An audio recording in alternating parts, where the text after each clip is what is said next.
brought to you by Nova शुद्ध घी। जब जब खाए दिल खुश हो जाए, सदियों का नोवा शुद्ध देसी घी, सपना स्वस्थ भारत का।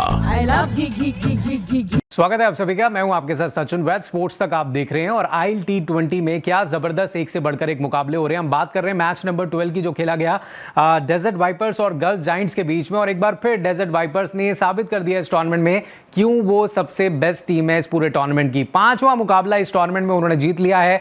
5 लगातार मैचेस जीत करके टॉप पोजीशन पर पॉइंट्स टेबल पर बने हुए हैं और एक बार फिर उन्होंने जबरदस्त परफॉर्मेंस इस मुकाबले में कर दिखाया। गल्फ जायंट्स जो कि पहले बैटिंग करती है, 20 ओवर में 157 रन वो बनाते हैं और ऐसा एक समय लग रहा था कि शायद 157 तक भी टीम नहीं पहुंचेगी क्योंकि जिस तरीके से विकेट्स गिर रही थी 67 for 5 था उनका स्कोर। लेकिन वहां से कह सकते हैं कि लाइम डॉसन ने जिस तरीके से नीचे आकर के बैटिंग करी, 14 गेंदों पे 38 रन मारे, 3 छक्के 3 चौके लगाए, थोड़ी सी लाज बचा ली उनकी और इसके चलते टीम एक सम्मानजनक टोटल तक पहुंच पाई। लेकिन उसके ऊपर के बल्लेबाज कुछ खास नहीं कर पाए। निसांका 19 पर आउट हो जाते हैं, गुरबाज का बल्ला नहीं चलता, 2 पर वो आउट हो जाते हैं। इसके अलावा अगर आप देखिए काइल मेयर्स ने जरूर थोड़ी उम्मीद बांधी थी, 30 रन बनाए लेकिन वो भी आउट हो गए। और उसके बाद सिर्फ हम कह सकते हैं उमरजाई के 20 रन बहुत इंपैक्टफुल थे क्योंकि जिस तरीके से उन्होंने पार्टनरशिप लगाई, लेकिन एंड में आकर के जिस तरीके से लाइम डॉसन ने बैटिंग करी, एक उम्मीद तो जगा दी कि हम इस टोटल को डिफेंड कर सकते हैं। लेकिन तारीफ करनी होगी भाई तनवीर की। 4 ओवर में उन्होंने सिर्फ 10 रन दिए और 4 विकेट्स उन्होंने निकाले। मैन ऑफ द मैच वो चुने गए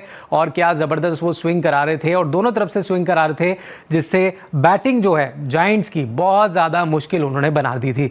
दूसरी ओर अगर हम बात करें डेजर्ट वाइपर्स की बैटिंग की तो भाई यहां पर एक बार फिर बैटिंग में फायर पावर देखने को मिली है। फकर जमा जो कि बतौर इंपैक्ट प्लेयर आए थे, 14 रन बनाकर के आउट हो गए लेकिन उसके बाद उनकी कमी खली नहीं क्योंकि बैटिंग में होल्डन और सैम करन ने इतनी जबरदस्त बैटिंग करी कि दोनों ने मैच को ही जिता दिया। होल्डन की बात करें तो 41 बॉल्स में उन्होंने 64 रन बनाए जिसमें उन्होंने 8 चौके लगाए। लेकिन दूसरी ओर सैम करन भाई उनकी बैटिंग क्या जबरदस्त होती जा रही है दिन ब दिन। सैम करन ने 43 बॉलों में नॉट आउट 67 रन बनाए जिसमें 3 छक्के और 5 चौके थे और बाकी के बल्लेबाजों को आने की जरूरत ही नहीं पड़ी। 8 विकेटों से मुकाबला जीत लिया, 19 गेंदें बाकी थी अभी। और वही चीज अगर आप देखिए डेजर्ट वाइपर्स की तरफ से जो हुई है यहाँ पर, कप्तान ने भी ये जिक्र किया, उन्होंने तारीफ करी कि भाई जिस तरीके से परफॉर्मेंस हमारा गेंदबाजों ने किया है हमें उसको मैच जिताया। और उन्होंने खास तारीफ करी तनवीर की कि पिछले सीजन में भी उन्होंने कंट्रीब्यूट किया था बैट से बॉल से और इस सीजन में भी हमारे लिए वो कंट्रीब्यूट कर रहे हैं, इससे बेहतर कुछ नहीं हो सकता।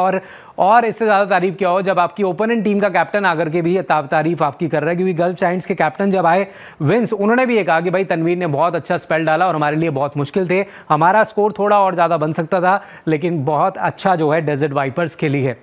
इस जीत के साथ डेजर्ट वाइपर्स की ये 5वीं जीत हो गई है, पॉइंट्स टेबल पर पहुंच चुकी है नंबर 1 पर। दूसरे नंबर पर गल्फ जायंट्स ही है जिन्होंने 3 मुकाबले जीते हैं लेकिन आगे की राह आसान नहीं होगी क्योंकि ये मुकाबले जो है ना और ज्यादा अब यहां से टफ होते जाएंगे। फिलहाल इस मुकाबले में आपको किसकी परफॉर्मेंस सबसे ज्यादा अच्छी लगी? भाई मुझे तो सैम करन के वो 67 रन और साथ ही में तनवीर की वो स्विंग वाली बॉलिंग जिसमें उन्होंने विकेटों की झड़ी लगा दी, 4 विकेटें निकाल दी और सिर्फ 10 रन दिए। आप कॉमेंट्स में जरूर बताइएगा किसका परफॉर्मेंस आपको अच्छा लगा और स्पोर्ट्स तक पर बने रहे, इस तरह की बड़ी अपडेट्स लेकर के आगे भी आपके साथ जुड़ते रहेंगे। स्पोर्ट्स तक पर आपको न सिर्फ खबरें मिलेंगी बल्कि आपका ओपिनियन भी मैटर करता है।